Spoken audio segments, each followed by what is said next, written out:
Emily here, and in this tutorial I'm going to walk you through how easy it is to manage subscriptions from our admin interface. So we'll start in the Awtomic app on the subscriptions tab, which is what will open by default once you're selling. And I'm going to go ahead and I've already searched for myself here. So I'm going to pick one of my subscriptions to jump in. You can see right away that you can see information about each customer as you're looking at their subscription. So this is kind of the holistic view of the customer. You can see that I've bought 6 subscriptions with this email address. I can swap between them if I want to. I can also see my overall LTV with the store, number of orders that I've placed, and average order value of those orders. So right off the bat, I get a really clear picture of who this customer is, who I'm looking at. Then I go into the details about the actual contents of the subscription. So you can see here, I have a Build-A-Box and then also a cherry probiotic drink. With just a regular item like this cherry probiotic drink, I can change the quantity. So maybe I'll up the quantity to 2. I can also remove it if I need to, and I can swap the variant. So in this case, maybe the customer's written in that she wants blueberry instead of cherry. I can say if I want this to be a one-time item, adjust the discount if I need to, and then just continue. So you can see now we've updated, it's blueberry, I can increase the quantity, and then I can just go ahead and save. And we'll see that the subscription is updated now. For Build-A-Boxes, we have this functionality very thoroughly built into our system. So if you do sell Build-A-Boxes, you'll be able to see that that's what it is in the admin interface. So you can see this is a 6-item Build-A-Box. I can click this little caret to see exactly what's in it. And then I can edit the box as well. And the only products that will show up here are the ones that are actually available in the box. So maybe this customer said, oh, I found out I'm allergic to mango, but I really like the raspberry. I can increase that and then save. Or maybe this customer actually wants to swap to a 12-item box. I can just make that adjustment here and then add some additional items to hit the required number of items. So now you can see I have 12 of 12 and then press continue. And then we'll see that this gets updated here. So now we have a 12-item box with the new selections that I've made. You can also adjust shipping rates. So maybe I've decided that I actually want to charge this customer $10 for shipping. I can just make that edit really quickly. And then if I want to apply discount, so maybe we had a bad situation with a shipping delay or something like that, I can apply a discount. I can do a custom discount that's just from the system, and it can be a one-time or specific number of instances. So this would apply to the next 3 orders, or indefinite if I want to just give them a discount going forward. And you can do either % off or a dollar amount off. If you prefer, you can also use a Shopify discount code. So you would just create that discount in Shopify and then put the code name there. So I'll apply this discount to the subscription. You can see this come in.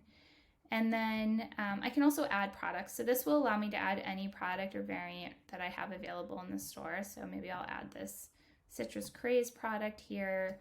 I'm going to give myself 10% off and add it as a one-time item. And you can see now that it's been updated. Citrus craze is here. It's one time. Maybe now I don't actually want this probiotic anymore. I can remove that and save, and then that will be gone. So you have full control over what's in the subscription, what the customer is getting charged. I'll scroll down here. You can see all the billing and payment attempts that have happened for this customer with links to the orders that were generated. If there are any of these billing attempts that were failed, you can hover over this little badge and it'll show you why they failed.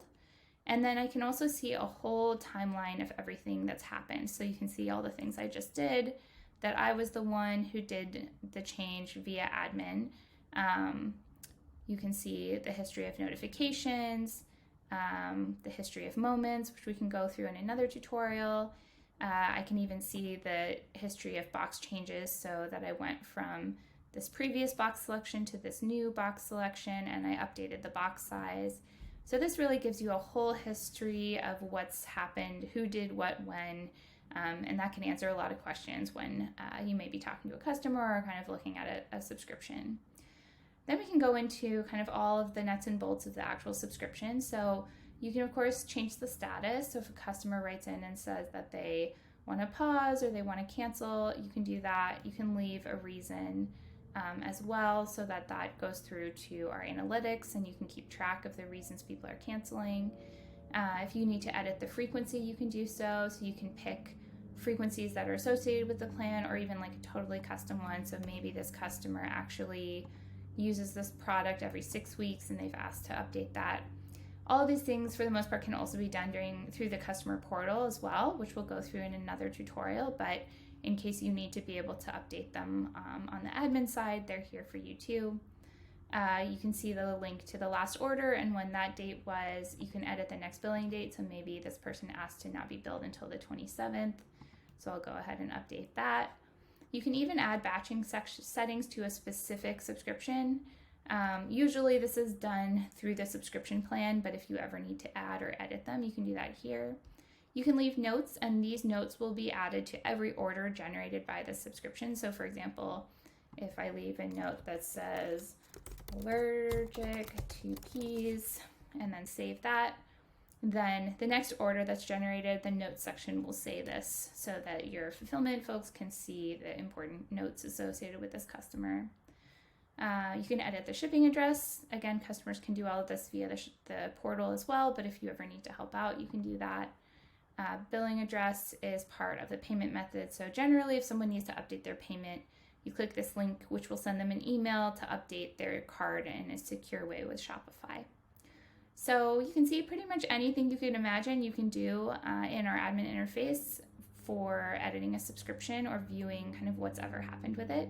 We designed it to be very similar to Shopify's interface, so it's easy to use and really just kind of give you full control. One thing to note is that you will need permissions to access all of these things. So if you have customer support people working on this, they'll need permissions for customers and orders and potentially settings.